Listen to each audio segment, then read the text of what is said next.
Welcome back friends. आप सभी लोगों का स्वागत है आपके अपने चैनल स्टडी विद आर्यन पर।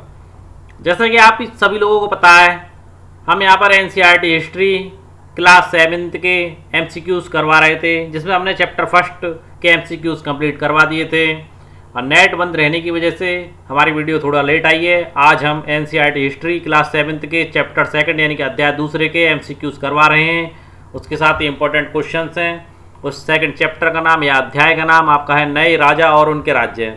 ओके दोस्तों, टाइम वेस्ट ना करते हुए डायरेक्ट क्वेश्चन पर आते हैं। उससे पहले आप लोगों से रिक्वेस्ट है कि चैनल को ज़्यादा से ज़्यादा सब्सक्राइब कर दीजिए।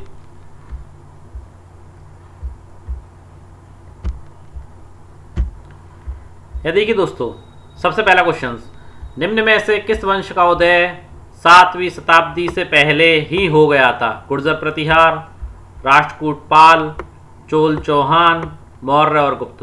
तो दोस्तों आप सभी लोगों को पता है कि प्राचीन समय में मौर्य साम्राज्य और गुप्त साम्राज्य का उदय पहले ही हो चुका था और 7वीं शताब्दी से लेकर 12वीं शताब्दी तक इन वंशों का उदय हुआ था, जिसमें गुर्जर प्रतिहार हैं, आपके राष्ट्रकूट और पाल हैं, और आपके चौहान, चोल और चौहान है। इन तीनों वंशों का उदय आपका 7वीं शताब्दी से लेकर के 12वीं शताब्दी तक हुआ था। तीनों पॉइंट हमने आपके क्लियर कर दिए। और पहले जिन वंशों का उदय हुआ था उन्हें मौर्य और गुप्त वंश थे, जो कि आपकी 6th क्लास की हिस्ट्री में पढ़ाए जा चुके हैं आप लोगों को। डिस्क्रिप्शन बॉक्स में उसकी प्लेलिस्ट के आपको लिंक मिल जाएगा। अगला देखिए आप, नेक्स्ट क्वेश्चन, दक्कन में राष्ट्रकूट किन राजाओं के सामंत थे? कर्नाटक के चालुक्यों के, चौहानों के, पालों के, गुर्जर प्रतिहारों के। तो इस क्वेश्चन का आपका सही आंसर है, जो दक्कन के जो राष्ट्रकूट थे वो कर्नाटक के चालुक्यों के सामंत थे। किसके सामंत थे? कर्नाटक के चालुक्यों के। अगला क्वेश्चन है आपका हिरण्यगर्भ। हिरण्यगर्भ के संदर्भ में निम्नलिखित में से कौन सा कथन सही नहीं है? पहला, इसका शाब्दिक अर्थ सोने का गर्भ होता है, जो एक अनुष्ठान था। यह अनुष्ठान ब्राह्मणों द्वारा संपन्न किया जाता था। तीसरा, यह याजक जन्मना क्षत्रिय न होते हुए भी क्षत्रिय के रूप में द्वारा क्षत्रियत्व प्राप्त कर लेता था। 7वीं सदी में राष्ट्रकूट प्रधान दंती दुर्ग ने अपने चालुक्य स्वामी की अधीनता स्वीकार नहीं की, उसे हराया और हिरण्यगर्भ नामक अनुष्ठान किया। तो देखिए आपका प्रश्न पूछ रहा है इनमें से कौन सा सही नहीं है। तो दोस्तों पहला ऑप्शन पर एक बार फिर से गौर करते हैं। इसका आर्थिक शाब्दिक अर्थ सोने का गर्भ होता था, जो एक अनुष्ठान था। बिल्कुल सही बात है, शाब्दिक अर्थ इसका सोने का गर्भ है। गर्भ यानी कि माँ का जो गर्भ होता है, उसी प्रकार से गर्भ की संज्ञा दी गई है इसे, जो कि एक अनुष्ठान था। जैसे कि आपका अश्वमेध यज्ञ था, एक अनुष्ठान था, और आपका उसी प्रकार से हिरण्यगर्भ भी एक अनुष्ठान था। अश्वमेध यज्ञ में घोड़ा छोड़ा जाता था, उसी प्रकार हिरण्यगर्भ में जो व्यक्ति हिरण्यगर्भ का जो यज्ञ करता था, अनुष्ठान करता था, वो जन्मजात क्षत्रिय ना होने के बाद भी अनुष्ठान करने के बाद क्षत्रिय हो जाता था। उसे समाज में क्षत्रियों की मान्यता मिल जाती थी। और जो यज्ञ था यानी कि इस आयोजन इसका जो करते थे, इस अनुष्ठान जो संपन्न कराते थे, वो ब्राह्मण कराते थे। यानी कि पहला ऑप्शन आपका सही है। देखिए यह अनुष्ठान ब्राह्मणों द्वारा संपन्न किया जाता था, ये हम आपको बता ही चुके हैं अभी। ये देखिए इसमें याजक यानी कि यज्ञ करता था, जो अनुष्ठान करवाने वाला व्यक्ति था, वो जन्मना क्षत्रिय ना होते हुए, यानी कि वो किसी भी जात का हो, उससे कोई मतलब नहीं होता, जन्मना क्षत्रिय ना होते हुए भी क्षत्रिय के रूप में दोबारा क्षत्रियत्व प्राप्त कर लेता था। यानी कि इन अनुष्ठान को करने के बाद वो क्षत्रिय बन जाता था ऑटोमेटिकली, और धार्मिक रूप से उसे मान्यता मिलती थी क्षत्रिय होने की। देखिए 7वीं सदी में राष्ट्रकूट प्रधान दंती दुर्ग ने अपने चालुक्य स्वामी की अधीनता स्वीकार नहीं की, उसे हराया और हिरण्यगर्भ नामक अनुष्ठान किया। देखिए शासक बनने के लिए किसने हिरण्यगर्भ नामक अनुष्ठान किया था? दंती दुर्ग ने। किसने किया था? दंती दुर्ग ने। राष्ट्रकूट प्रधान था दंती दुर्ग, ठीक है। चालुक्य स्वामियों की अधीनता स्वीकार नहीं की थी। सारी की सारी लाइन सही है, बस इसमें एक ही चीज़ गलत है। जो टाइम जो थी वो आपकी 8वीं सदी थी। कौन सी सदी थी? 8वीं सदी, 7वीं नहीं थी। ओके दोस्तों, यानी कि आपका ये वाला उत्तर जो है ये सही नहीं है, खाली 8वीं सदी। आगे देखते हैं। देखिए 7वीं शताब्दी आते आते भारतीय उपमहाद्वीप में हुए नए राजवंशों के उदय के संबंध में निम्नलिखित कथनों पर विचार कीजिए। देखिए इस समय बड़े भूस्वामी और योद्धा अस्तित्व में आ चुके थे, जिन्हें राजा अपने मातहत या सामंत के रूप में मान्यता देते थे। ऑप्शन सेकंड, अधिक सत्ता एवं संपदा हासिल करने पर सामंत अपने आप को महासामंत, महामंडलेश्वर इत्यादि घोषित कर देते थे। कभी कभी वह अपने स्वामी से स्वतंत्र हो जाने का दावा भी करते थे। फोर्थ ऑप्शन, सामंतों से उम्मीद की जाती थी कि वो राजा को कर दें, दरबार में हाजिरी लगाएं और सैन्य सहायता प्रदान करें। देखिए अब इसमें से असत्य बताना कौन सा सत्य है, तो पहले ऑप्शन पर डिस्कस करते हैं। देखिए पहला ऑप्शन, इस समय बड़े बड़े भूस्वामी और योद्धा अस्तित्व में आ चुके थे। बिल्कुल सही बात है। वैदिक काल, उत्तर वैदिक काल आते आते बड़े बड़े भूस्वामी और योद्धा अस्तित्व में आ चुके थे, जिन्हें राजा अपने मातहत या सामंत के रूप में मान्यता देते थे। बिल्कुल सही बात है, पहला ऑप्शन आपका सही है। अधिक सत्ता एवं संपदा हासिल करने के लिए सामंत अपने आप को महासामंत, बिल्कुल महासामंत कर दिया करते थे, सामंत से ऊंचा ओहदा, और मंडलेश्वर से महामंडलेश्वर अपने आप को कह दिया करते थे। मंडलेश्वर और महामंडलेश्वर का मतलब है, महामंडलेश्वर यानी पूरे मंडल का महान स्वामी। ओके दोस्तों, कभी कभी वे अपने स्वामी से स्वतंत्र हो जाने का दावा भी करते थे। जब सैनिक क्षमता उनकी ज़्यादा हो जाती थी, सत्ता में ज़्यादा काबिज हो जाते थे, संपदा भी ज़्यादा हो जाती थी, तो वो स्वतंत्र होना ही चाहेंगे। कौन किसके दबाव में रहना चाहता है दोस्तों, तो फिर स्वतंत्र होने का दावा भी करते थे। ये बात ऑटोमेटिकली सत्य हो जाती है। आगे देखिए, सामंतों से उम्मीद की जाती थी कि वो राजा को कर दे। बिल्कुल, राजा उनसे उम्मीद करता था कि वो राजा को कर दे। कर नहीं मांगता था राजा उनसे, क्योंकि उसके सामंत थे, वो उपहार मांगता था। उनसे उम्मीद करते थे कि वो राजा के लिए उपहार वगैरह या भेंट वगैरह देंगे। ठीक है दोस्तों, तो यह कर ना होकर के उपहार थे। क्या थे? उपहार। दूसरी बात ये, और ये भी उम्मीद की जाती थी कि राजा के दरबार में हाजिरी लगाएंगे और राजा को सैन्य सहायता प्रदान करेंगे। यानी कि आपका जो ऑप्शन चौथा है वो गलत है। कर की जगह उपहार है। उपयुक्त कथनों में से कौन सा या से असत्य है? तो आपका चौथा असत्य है। अगला देखते हैं प्रश्न हम। देखिए प्रश्न नंबर अगला, 7वीं से लेकर के 12वीं शताब्दी में राजा द्वारा धारण की जाने वाली उपाधि, यानी कि इस समय में राजा द्वारा कुछ उपाधि धारण की जाती थी, जैसे महाराज, धीराज, त्रिभुवन चक्रवर्ती का क्या अर्थ था? पहला ऑप्शन राजाओं का राजा, दूसरा ऑप्शन तीन भुवनों का स्वामी, तीसरा प्रधान सेनापति, चौथा प्रधान सामंत। तो देखिए आपका यहाँ पर दूसरा ऑप्शन सही है, 3 भुवनों का स्वामी इसका अर्थ हुआ करता था। अब देखिए 7वीं से 12वीं शताब्दी तक राज्य द्वारा लिए गए कर यानी कि टैक्स, जो आज हम टैक्स के नाम से जानते हैं, टैक्स के संबंध में निम्नलिखित में से कौन सा कथन सही नहीं है? जो कथन सही नहीं है उस विषय के बारे में पूछ रहा है। उत्पादक अर्थात जो भी चीज़ उत्पन्न करते हैं, पैदा करते हैं, उसके विषय में। उत्पादकों अर्थात किसान जैसे कि फसल पैदा करते हैं। पशुपालक पशुओं को चरा के और उनकी नस्ल वृद्धि करते हैं। कारीगर भी सामान को बना करके निर्माण करके उत्पादन का कार्य ही करते हैं। तो देखिए किसानों, पशुपालकों, कारीगरों से संसाधन इकट्ठे किए जाते थे। दूसरा, कभी कभी इस हिस्से को लगान मानकर कर भी वसूला जाता था। ओके, क्योंकि प्राप्तकर्ता भूस्वामी होने का दावा करता था। राजस्व व्यापारियों से भी लिया जाता था। राजस्व वसूली के पदाधिकारी को नियुक्ति निम्न वर्ग के परिवारों से की जाती थी। चौथा ऑप्शन, यह राज व्यवस्था का वित्तीय आधार था, जिससे मंदिरों, दुर्गों का निर्माण एवं युद्धों को लड़ने में इस्तेमाल होता था। पहला ऑप्शन देखिए, उत्पादकों अर्थात किसानों, पशुपालकों, कारीगरों से संसाधन इकट्ठे किए जाते थे। बिल्कुल सही बात है। कभी कभी इस हिस्से को लगान मानकर कर भी वसूला जाता था। देखिए लगान मानकर कर वसूला जाता था। लगान पिक्चर आपने देखी होगी, क्योंकि जो भी लगान मांगता है उसका मानना होता है ये भूमि जो है हमारी है, आप ओनली इस पर कृषि कर रहे हैं और कृषि कर रहे हैं तो उसके लिए आपको एक लगान देना पड़ेगा। लगान पिक्चर में भी लगान माफ़ करवाने के लिए आमिर खान क्रिकेट खेलता है। सेम टू सेम ये वही सिस्टम है, यानी कि आपको सेकंड पॉइंट भी सही है। राजस्व व्यापारियों से भी लिया जाता था, जैसे आज ऑल ओवर द इंडिया एक टैक्स लिया जाता है, जीएसटी, तो बिल्कुल सही है, पहले भी लिया जाता था और आज भी लिया जाता है। राजस्व व्यापारियों से लिया जाता था। राजस्व वसूली के लिए पदाधिकारी को नियुक्ति निम्न वर्ग से नहीं होती थी दोस्तों, या तो राजा के परिवार कोई मंत्री होता था या फिर कोई उच्च वर्ग का लोग होता था। ओके दोस्तों, आप यानी कि आपका निम्न वर्ग वाला ऑप्शन गलत है। देखिए यह राज्य व्यवस्था का वित्तीय आधार था, जैसे कि भारत की अर्थव्यवस्था टैक्स वगैरह से चलती है, राज्य कर हुए, केंद्रीय कर हुए, इसी चलते उसी प्रकार अर्थव्यवस्था का आधार तो आपको जानते हैं वित्तीय आधार ही होता है, जिससे मंदिरों का निर्माण किया जाता था, दुर्गों यानी किलों का निर्माण किया जाता था और युद्ध को लड़ने में इस पैसे का इस्तेमाल किया जाता था। ओके दोस्तों, आगे देखते हैं। चोलों के काल में वेट्टी शब्द किसके लिए प्रयुक्त होता था? स्वेच्छा से दिए जाने वाले कर के रूप में, नगद दिए जाने वाले कर के रूप में, श्रम के रूप में, जबरन कर के रूप में, उत्पादन के हिस्से के रूप में। तो देखिए दोस्तों, आपका ऑप्शन यहाँ पर तीसरा सही है, क्योंकि यहाँ पर लोगों से जबरदस्ती श्रम के रूप में कर को वसूला जाता था। ओके दोस्तों, वेट्टी के विषय में आपको एक चीज़ और बता देते हैं। तमिलनाडु से प्राप्त अभिलेखों से इस कर का उल्लेख मिलता है।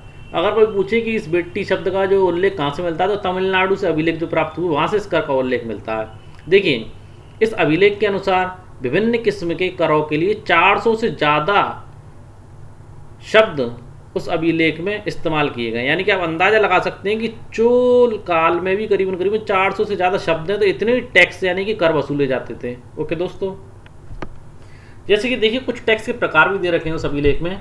इसमें बताया मकान पर छाजन यानी कि छज्जा से वो अपन डालते हैं ना घास फूस का, वो छाजन कहलाती है।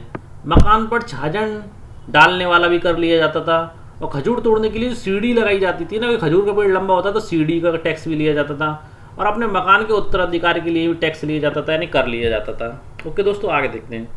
संस्कृत में लिखी गई ग्वालियर मध्य प्रदेश में पाई गई प्रशस्ति में नागभट्ट के कामों का वर्णन है। वह नागभट्ट किस वंश से संबंधित है? गुप्त वंश, प्रतिहार वंश, चोल वंश, चौहान वंश। तो दोस्तों आप लोगों को बता देते हैं, नागवंश आपके प्रतिहार वंश से संबंधित है। किस वंश से संबंधित है? प्रतिहार वंश से। अगला प्रश्न देखिए, मध्यकालीन भारत में प्रशस्तियों की रचना के लिए दिए गए भूमि अनुदान या दान के संदर्भ में निम्नलिखित कथनों पर विचार करो। राजा लोग प्रशस्तियां लिखने के कारण प्राय ब्राह्मणों को भूमि अनुदान से पुरस्कृत करते थे। बिल्कुल सही बात है ये आपकी। दूसरा देखिए, ये कांस्य पत्रों पर अभिलिखित होते थे जो भूमि पाने वाले को दिए जाते थे। दोस्तों ये कांस्य पत्रों पर ना होकर के ताम्र पत्र पर होते थे। किस पर होते थे? ताम्र पत्र पर, तांबे के पत्र पर लिखे जाते थे। और ताम्र पत्र जो होता था आपका चौकोर होता था ऐसा, उसके कोने पर एक गोल मोहर लगी रहती थी जिससे पता पड़ता था कि वास्तविक ताम्र पत्र है, यानी राजा द्वारा प्रमाणित ताम्र पत्र है। तो देखिए उपयुक्त कथनों में से कौन सा असत्य है? तो आप समझ ही गए, यहाँ पर दूसरा असत्य है। आगे देखते हैं। यह देखिए, कल्लड़ द्वारा रचित वृत महाकाव्य का नाम बताइए। अभिज्ञान शाकुंतलम, राजतरंगिणी, अष्टाध्याय, मेघदूत।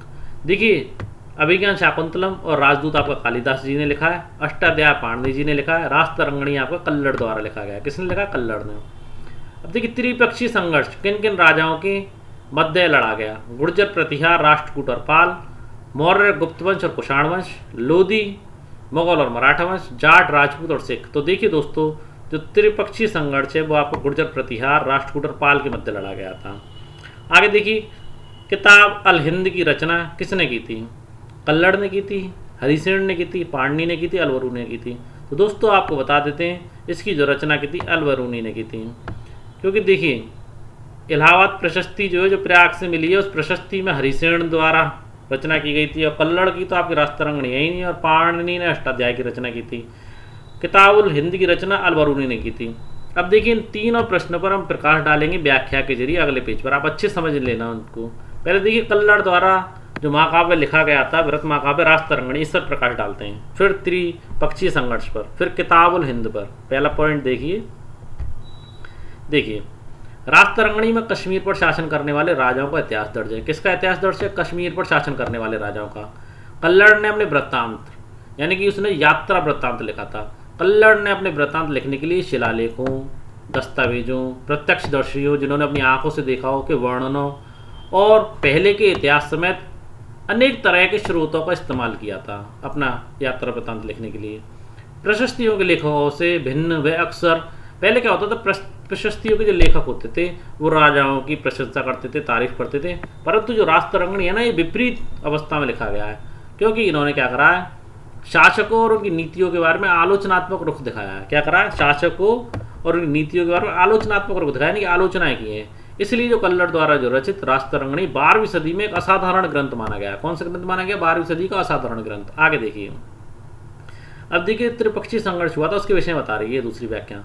ये गंगा घाटी, कन्नौज नगर। अब देखिए, पानी के क्षेत्र में सभ्यताएं शुरू से बसती आई हैं। कन्नौज गंगा घाटी के पास स्थित था, इसलिए युद्ध की मेन वजह यहाँ पर पानी था। आगे देखिए, गंगा घाटी में कन्नौज नगर, गुर्जर, प्रतिहार, राष्ट्रकूट और पाल वंश के शासक सदियों तक कन्नौज के ऊपर नियंत्रण के लिए आपस में लड़ते रहे थे। ओके दोस्तों, चूंकि इस लंबी चली लड़ाई में 3 पक्ष थे, इसलिए इतिहासकारों ने प्राय इसकी चर्चा त्रिपक्षीय संघर्ष के रूप में की। क्यों की गई इसकी चर्चा त्रिपक्षीय संघर्ष के रूप में? क्योंकि काफी लंबे समय तक चली थी और 3 पक्षों द्वारा लड़ी गई थी। अब देखिए, किताबुल हिंद के बारे में आपको बताते हैं। अगली व्याख्या किताबुल हिंद से संबंधित है। ये सुल्तान महमूद अपने द्वारा लोगों के बारे में कई बातें जानना चाहता था। महमूद गजनवी, जिसके नाम महमूद गजनवी के नाम से भी जाना जाता है सुल्तान महमूद को। ओके दोस्तों, जिसके लिए उसने अलवरूनी नामक एक विद्वान को इस महाद्वीप का लेखा जोखा रखने का काम दिया। अरबी में लिखी उसकी किताब देख लीजिए, किस भाषा में लिखी गई है? किताबुल हिंद अरबी भाषा में। क्लियर हो जाता है आपका पॉइंट यहाँ से। अरबी में लिखी किताबुल हिंद आज भी इतिहासकारों के लिए एक महत्वपूर्ण स्रोत है। अलबैरूनी ने इसे तैयार करने के लिए संस्कृत विद्वानों से संपर्क किया था। ओके दोस्तों, आगे बताते हैं। देखिए, अफगानिस्तान में गजनी के सुल्तान महमूद गजनवी या महमूद गजनी। किस संदर्भ में निम्नलिखित कथनों पर विचार कीजिए। देखिए 977 से लेके 1030 तक शासन किया, हर साल भारतीय उपमहाद्वीप पर आक्रमण करता था। दूसरा, अपने नियंत्रण का विस्तार उसने मध्य एशिया के भागों, ईरान और उपमहाद्वीप के उत्तर पश्चिम हिस्से तक किया। इसका निशाना संपन्न मंदिर, जिसमें गुजरात का सोमनाथ मंदिर भी शामिल था। महमूद जो उठा ले गया, उसका बहुत बड़ा हिस्सा ईरान में एक वैभवशाली राजधानी के निर्माण में खर्च हुआ। तो पहला पॉइंट देखिए, 977 से 1030 तक शासन किया, हर साल भारतीय उपमहाद्वीप पर आक्रमण करता था। देखिए इसका नाम भारत पे सबसे ज़्यादा बार आक्रमण करने वालों में इसका नाम दर्ज है। ओके दोस्तों, पहला पॉइंट आपका सही है।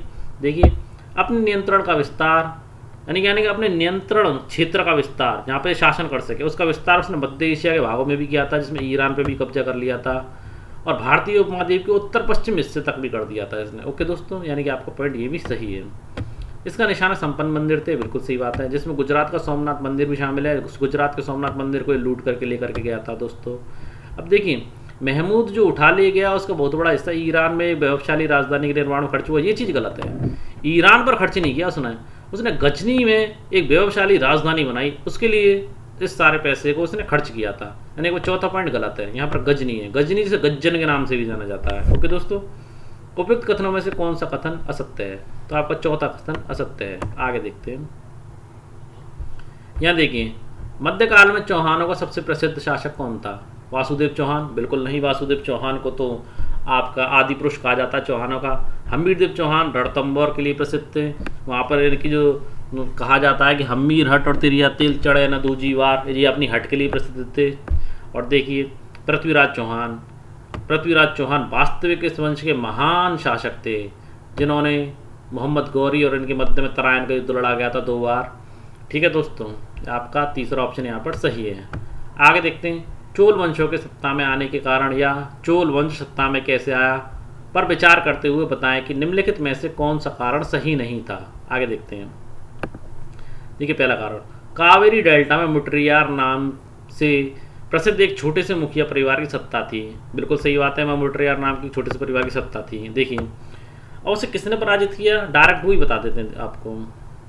देखिए उरियार के चोल वंशीय प्राचीन मुखिया परिवार के विजयपाल ने 8वीं सदी के मध्य में मुट्रियारों को हरा दिया। किसने हरा, उरियार के चोल वंशीय प्राचीन मुखिया परिवार के विजयपाल ने कौन सी सदी में, 8वीं सदी में। 8वीं सदी गलत है, क्योंकि 9वीं सदी में हरा था।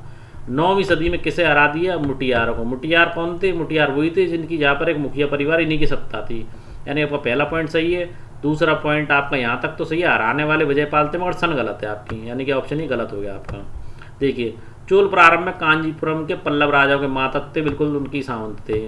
आगे देखिए विजयपाल ने वहाँ तजापुर शहर और निशुम्भ सूदनी, जिसे निशुम्भ मर्दनी माता के नाम से जाना जाता है, आप जानते हैं 2 राक्षस हुए थे, शुंभ और निशुम्भ, उसी का जिक्र है। निशुम्भ सूदनी या निशुम्भ मर्दनी देवी का मंदिर इन्होंने वहाँ बनवाया था। कहाँ बनवाया था, तजापुर में, यानी कि आपका चौथा पॉइंट भी सही है। अब देखिए उपयुक्त कथनों में से कौन सा असत्य है, तो आपका तीसरा असत्य है। आगे देखते हैं, यहाँ देखिए चौहान वंश पर थोड़ा सा प्रकाश डाला। चहामान भी कहलाते थे और चौहान भी कहलाते थे। दिल्ली और अजमेर के आसपास के क्षेत्र में शासन करते थे। चौहानों ने पश्चिम और पूरब की ओर अपने नियंत्रण क्षेत्र का विस्तार करना चाहा, इसलिए इन्हें गुजरात के चालुक्यों से और पश्चिम में उत्तर प्रदेश के गहड़वालों से, क्योंकि जयचंद गहड़वाल को देश का प्रथम गद्दार माना जाता है, वो गहड़वाल वंश से ही संबंधित था दोस्तों, उससे टक्कर लेनी पड़ी। अब देखिए चौहानों को सबसे प्रसिद्ध शासक आपके पृथ्वीराज चौहान जी थे। पृथ्वीराज चौहान तृतीय, इन्होंने 1191 में अफगान शासक मोहम्मद गौरी को पराजित किया, जो तराइन के प्रथम युद्ध के नाम से जाना जाता है। और दूसरा आपका 1192 के दूसरे युद्ध में गौरी के हाथों इन्हें हार का सामना करना पड़ा था। यह आपका 1192 में हुआ था। इनके जो जीवन का जो इतिहास था वो इनके मित्र थे चंद्रवरदाई। क्या नाम था इनके मित्र का, चंद्रवरदाई, लिख लेना, इनके मित्र का नाम था चंद्रवरदाई। चंद्रवरदाई जी ने लिखा था। अब देखिए मोहम्मद गौरी द्वारा इनको पराजित कर दिया गया था पृथ्वीराज चौहान को, और इनकी आँख फोड़ दी गई थी। तो इन्होंने आँख फोड़ दी गई थी तो हमारे पृथ्वीराज चौहान जी जो थे वो बेकार हो गए, परंतु उन्होंने शब्द वेदी भाण विद्या जो चलाना सीखी थी वो भीलों से सीखी थी। उस विद्या के सहारे इन्होंने मोहम्मद गौरी से बदला लिया था। तो कुछ कविताएं, कुछ चंद्रवरदाई द्वारा लिखित कुछ कविताओं की कुछ पंक्तियां जो मैं आप लोगों को बताना चाहता हूँ। देखिए एक बड़ा सा टीला था, उस टीले पे यहाँ पर आपका मोहम्मद गौरी बैठा हुआ था। कौन बैठा हुआ था, मोहम्मद गौरी। और पृथ्वीराज चौहान जो कि चंद्रवरदाई जी का मित्र था, तो पृथ्वीराज चौहान बदला लेना चाहते थे, उन्होंने चंद्रवरदाई जी से कहा, तो चंद्रवरदाई जी ने अपने शब्दों में कुछ लाइनें कही थी जिससे मोहम्मद गौरी की हत्या की गई। चंद्रवरदाई के अकॉर्डिंग उन्होंने कहा, देखिए सामने की पहाड़ी पर उन्होंने पहले पहुंचा दिए पृथ्वीराज चौहान को, ठीक है, और उन्होंने यहाँ एक ऊपर पहाड़ी पर कौन बैठा था, गौरी। कौन था, गौरी। उन्होंने कुछ लाइनें बोली, उससे आप समझ जाएंगे। उन्होंने चंद्रवरदाई को समझाने के लिए इसकी दरबार में, गौरी के दरबार में लाइनें बोली, ये रहे चंद्रवरदाई जी आपके। इन्होंने कहा देखो डायरेक्ट बोलते तो मोहम्मद गौरी उन्हें मरवा देता। उन्होंने कहा 4 बांस, 4 बांस, 1 2 3 4, 4 बांस 24 गज, 24 गज यानी कि इतना ऊंचा हिस्सा है। उसे समझाने के लिए लाइन बोली थी, देखो 4 बांस 24 गज यानी कि इतनी ऊंचाई पे लगो 4 बांस के बराबर 24 गज, और अंग 4 बांस 24 गज अंगुल अष्ट प्रमाण, और अपनी आंख के सामने उंगली रखोगे तुम तो जस्ट उसी सीध में कौन बैठा हुआ है, गौरी बैठा हुआ है। दोबारा सुनिए उसने क्या कहा, 4 बांस 24 गज अंगुल अष्ट प्रमाण ता ऊपर सुल्तान, इसके ऊपर कौन बैठा हुआ, सुल्तान। 4 बांस 24 गज अंगुल अष्ट प्रमाण ता ऊपर सुल्तान मत चूके चौहान। क्या कहा उसने, मत चूके चौहान। तो उन्होंने यहाँ से तीर चला और मोहम्मद गौरी की हत्या कर दी। ओके दोस्तों, आगे बढ़ते हैं। देखिए चोल वंश का सबसे शक्तिशाली एवं साम्राज्य की प्रशासनिक व्यवस्था का पुनर्गठन करने वाला शासक था विजयपाल, राजा राज प्रथम, राजेंद्र प्रथम, उत्तम चोल। तो देखिए दोस्तों, सबसे शक्तिशाली और साम्राज्यिक प्रशासनिक व्यवस्था यानी कि नौकरशाही का गठन करने वाला और व्यवस्था को संगठित रूप से चलाने वाला शासक था वो राज प्रथम था, जिसे राजा राज के नाम से भी जाना जाता है। किस चोल शासक ने गंगा घाटी, श्रीलंका, दक्षिणी पूर्वी एशिया के देशों पर हमला किया? तो दोस्तों आपके राजेंद्र प्रथम ने किया था, और उन्होंने एक जल सेना भी रखी थी। ओके, आगे देखिए। तंजावुर के बृहदेश्वर मंदिर का निर्माण किस चोल शासक के द्वारा करवाया गया? देखिए राजेंद्र प्रथम, राजा राज, उत्तम चोल। तो देखिए तंजावुर के जो मंदिर का निर्माण करवाया गया था वो आपके राजेंद्र प्रथम जी के द्वारा करवाया गया था। किसके प्रथम द्वारा करवाया गया था? राजेंद्र प्रथम जी द्वारा। अब थोड़ा सा पे प्रकाश डालते हैं, आगे देखिए विजयपाल के उत्तराधिकारियों ने दक्षिण और उत्तर के पांड्य पाल्लो इलाकों पर अपना इलाके इस राज्य का हिस्सा बना लिए थे इनके उत्तराधिकारियों ने, और सबसे ज़्यादा महान उत्तराधिकारी था वो आपका राजराज ही था। 1985 में राजराज शासक बना। वह इस वंश का सबसे शक्तिशाली राजा था। सबसे शक्तिशाली राजा कौन था? राजा राज, जिसने इनमें से ज़्यादातर क्षेत्रों पर अपना नियंत्रण विस्तार किया। उसने प्रशासनिक व्यवस्था का भी पुनर्गठन किया था। ओके दोस्तों, देखिए राजेंद्र प्रथम ने राजराज की नीतियों को जारी रखा, उनके अभियानों के लिए एक जल सेना बनाई, जो हम पहले आपको बता चुके। अब देखिए, अब मंदिर के बारे में बता रहे हैं, बृहदेश्वर मंदिर के बारे में। देखिए तमिलनाडु के पूर्वी तट पर कावेरी नदी के उपजाऊ डेल्टा के तंजौर शहर पर बृहदेश्वर मंदिर का निर्माण चोल शासक राजराज ने करवाया था। ओके दोस्तों, यह मंदिर भारतीय वास्तुकला और शिल्पकला का अद्भुत उदाहरण है। ओके, यहाँ देखिए गंगईकोंड चोलपुरम के मंदिर का निर्माण किस चोल शासक ने करवाया था? विजयपाल, राजराज प्रथम, राजेंद्र प्रथम, उत्तम चोल। तो आपका यहाँ पर ऑप्शन है राजेंद्र प्रथम द्वारा गंगईकोंड चोलपुरम मंदिर का निर्माण करवाया था। अब इस पर प्रकाश डालेंगे कि नाम कैसे पड़ा अगले पेज पर। ओके दोस्तों, पहले क्वेश्चनों को सॉल्व कर लेते हैं। चोलकालीन कृषि के संबंध में निम्नलिखित कथनों पर विचार कीजिए। कृषि के संबंध में पूछना चाह रहा है। देखिए कावेरी नदी छोटी छोटी शाखाएं, यानी कावेरी नदी की छोटी छोटी शाखाएं किनारों पर उपजाऊ मिट्टी जमा करती थी जो कृषि योग्य हुआ करती थी। बिल्कुल सही बात है ये। शाखाओं का पानी कृषि मुख्यतः चावल की खेती के लिए आवश्यक आर्द्रता भी मुहैया कराता था। चावल की कृषि के लिए आर्द्रता की आवश्यकता होती है, इसलिए ये पॉइंट भी आपका सही है। तमिलनाडु के दूसरे हिस्सों में कृषि पहले से विकसित हो चुकी थी। 5वीं 6वीं सदी में आकर इस इलाके में बड़े पैमाने पर कृषि शुरू हो गई थी। यह बात भी आपकी सही है। लेकिन तमिलनाडु में 5वीं 6वीं शताब्दी से कृषि प्रारंभ हो गई थी और दूसरे हिस्सों में। आगे देखिए, कुछ दूसरे इलाकों के जंगलों को साफ किया जाना था जिससे ज़्यादा फसल प्राप्त की जा सके। देखिए कुछ दूसरे इलाकों में जंगल को साफ किया जाना था और कुछ दूसरे इलाकों में ज़मीन को समतल किया जाना था। कई क्षेत्रों में एक साल में 2 फसल उगाई जाती थी। बिल्कुल सही बात है, यानी कि आपके यहाँ पर सारे के सारे ऑप्शन सही हैं। आगे देखते हैं। देखिए गंगईकोंड चोलपुरम चोल वंश के प्रतापी राजा राजेंद्र प्रथम की राजधानी थी। ओके दोस्तों, अब देखिए कैसे बनी। देखिए जब उसकी सेना ने कलिंग पार करते हुए दक्षिण कौशल, बंगाल और मगध होते हुए गंगा के क्षेत्रों को विजित किया, यानी कि जीत लिया, तब इन विजयों के उपलक्ष्य में उसने क्या करा, गंगईकोट की उपाधि धारण की। कौन सी उपाधि धारण करी? गंगईकोट की। और उसने गंगईकोट चोलपुरम, मतलब कि गंगा विजय, गंगा को जीत लिए, गंगा विजय चोल का नगर। कौन का नगर? चोल, चोल साम्राज्य का नगर हो गया गंगा विजय।